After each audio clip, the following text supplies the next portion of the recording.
Hello అందరికీ, నేను మీ భవ్య. అందరు ఎలా ఉన్నారు? నేనైతే సూపర్గా ఉన్నాను. ఈరోజైతే తెలంగాణ స్టైల్లో చిక్కుడుకాయ టమాటో కర్రీ చేస్తున్నాను. దీనికోసం అయితే ముందుగా ఇలా చిక్కుడుకాయలు గిల్లి పెట్టుకొని వాటర్ పోసుకొని ఇలా ఉడకబెట్టుకోవాలి. స్టవ్ మీద ఒక 10 మినిట్స్ ఉడకబెట్టుకుంటే చాలు. చూడండి ఇలా ఉడికిపోతాయి. వీటిలోంచి ఇప్పుడు నీళ్ళన్నీ వంపేసుకొని పక్కకు పెట్టుకోవాలి. ప్యాన్ తీసుకొని అందులో 2 to 3 టేబుల్ స్పూన్స్ ఆయిల్ చిక్కుడుకాయలు కొంచెమే ఉన్నాయి కదా. ఈరోజు సాటర్డే, నేను తినను. సాటర్డే వ్లాగ్ ఇది, అందుకే తినను. సాటర్డే వ్లాగ్ కాబట్టి ఇంకా తినను కాబట్టి మా పిల్లల కోసమే పిల్లలకి మా హస్బెండ్కి సరిపోతుంది అనేసి కొంచెమే చేస్తున్నాను. దీనిలో కొంచెం ఉల్లిపాయలు, కొంచెం పసుపు, కరివేపాకు, అల్లం వెల్లుల్లి పేస్ట్ అన్నీ వేసుకొని ఇలా పచ్చివాసన పోయి మంచిగా వేగిందాక వేపుకోవాలి. ఇలా వేయించుకున్నాక చిక్కుడుకాయలు తీసుకొని, ఇందాక ఉడకబెట్టుకున్న చిక్కుడుకాయలు ఉన్నాయి కదా, అవి కూడా తీసుకొని కొంచెం మళ్ళీ ఒకసారి కలుపుకోవాలి. అంతా మిక్స్ అయ్యేటట్టు కొంచెం సాల్ట్ వేసుకుంటే కొంచెం తొందరగా మగ్గుతాయి కదా వెజిటేబుల్ ఏదైనా సరే. సాల్ట్ వేసుకొని మరొకసారి కలుపుకొని మూత పెట్టుకొని మగ్గనిచ్చుకోవాలి. చూడండి ఒక 5 మినిట్స్ మగ్గాక ఇలా చిన్న సైజ్ 2 టమాటాలు తీసుకొని చిన్న సైజ్వి వేసుకొని మరొకసారి కలుపుకుంటున్నాను.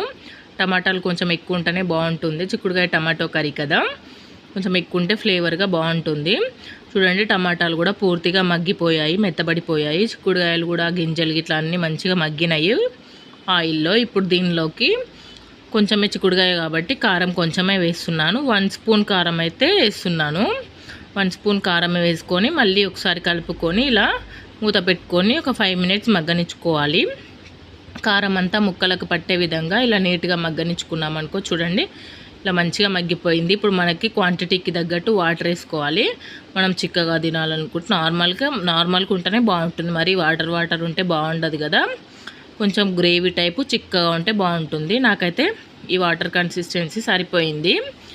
ఇప్పుడు వేసుకొని మూత పెట్టుకొని కాసేపు మగ్గనివ్వాలి. చూడండి ఇలా అయితే దగ్గర పడిపోయింది మొత్తం కర్రీ అంతా ఉడికి. దీనిలోకి ఇప్పుడు కొంచెం ఎక్కువ వేసుకోవద్దు, మళ్ళీ మసాలా టేస్టే వచ్చిద్ది. అంతా సమ్మర్ కదా.